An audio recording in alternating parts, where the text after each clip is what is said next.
আসসালামু আলাইকুম, আপনাদের সবাইকে মিতুস কিচেনে স্বাগতম। আমি আমার বাচ্চাদের জন্য খুবই অল্প উপকরণে কিভাবে চিকেন বিরিয়ানি রান্না করি তাই আজ আপনাদের সাথে শেয়ার করব। আমি একটি প্যানে কিছুটা পেঁয়াজ বেরেস্তা করে তাতে পেঁয়াজ, রসুন, আদা, জিরা, কিছুটা বিরিয়ানির মশলা, গোটা গরম মশলা দিয়ে ভালো করে কষিয়ে চিকেনগুলো দিয়ে দিব। চিকেনগুলো দিয়ে খুব ভালোভাবে নেড়ে চেড়ে উল্টিয়ে পাল্টিয়ে ভেজে নেব। এখন একটা মাঝারি সাইজের আলু কেটে দিয়ে দেব। আলুটা দিয়ে চিকেন আর আলুটাকে মশলার সাথে খুব ভালো করে ভেজে নেব। অনেকটা সময় নিয়ে ভেজে নেব। আলুটা আসলে আমি অফ ক্যামেরায় দিয়েছি, তাই ওইটা আর ভিডিওতে দেখানো হয়নি। এখন চিকেন আর আলুটাকে খুব ভালো করে একটু সময় নিয়ে ভেজে নেব।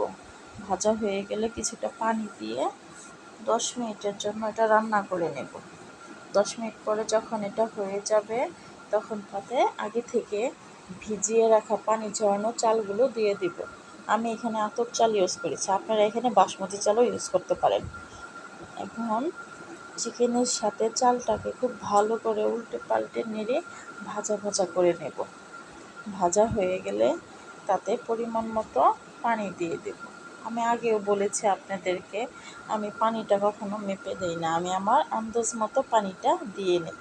তো আপনারা যে পরিমাণ চাল নেবেন সেই অনুযায়ী পানি দিয়ে নেবেন, তাহলে আর রান্নাটা নষ্ট হওয়ার ভয় থাকবে না।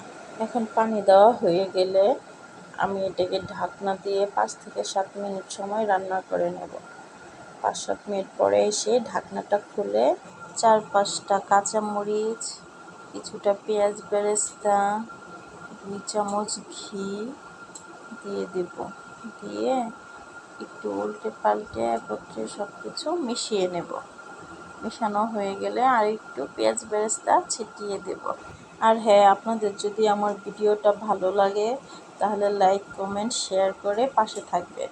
আর যারা ইউটিউব থেকে দেখবেন তারা অবশ্যই আমার চ্যানেলটাকে সাবস্ক্রাইব করে রাখবেন।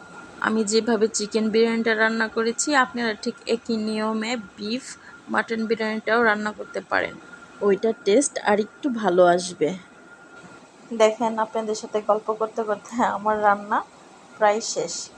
এখন শুধু গরম গরম চিকেন বিরিয়ানি পরিবেশন করার পালা। পরিবেশন করার আগে আর একটু উপর থেকে পেঁয়াজ বেরেস্তা ছিটিয়ে দেব। পেঁয়াজ বেরেস্তা ছিটানো হয়ে গেলে আমি বিরিয়ানিটা চুলা থেকে নামিয়ে নেব। আজ এই পর্যন্তই। আল্লাহ হাফেজ।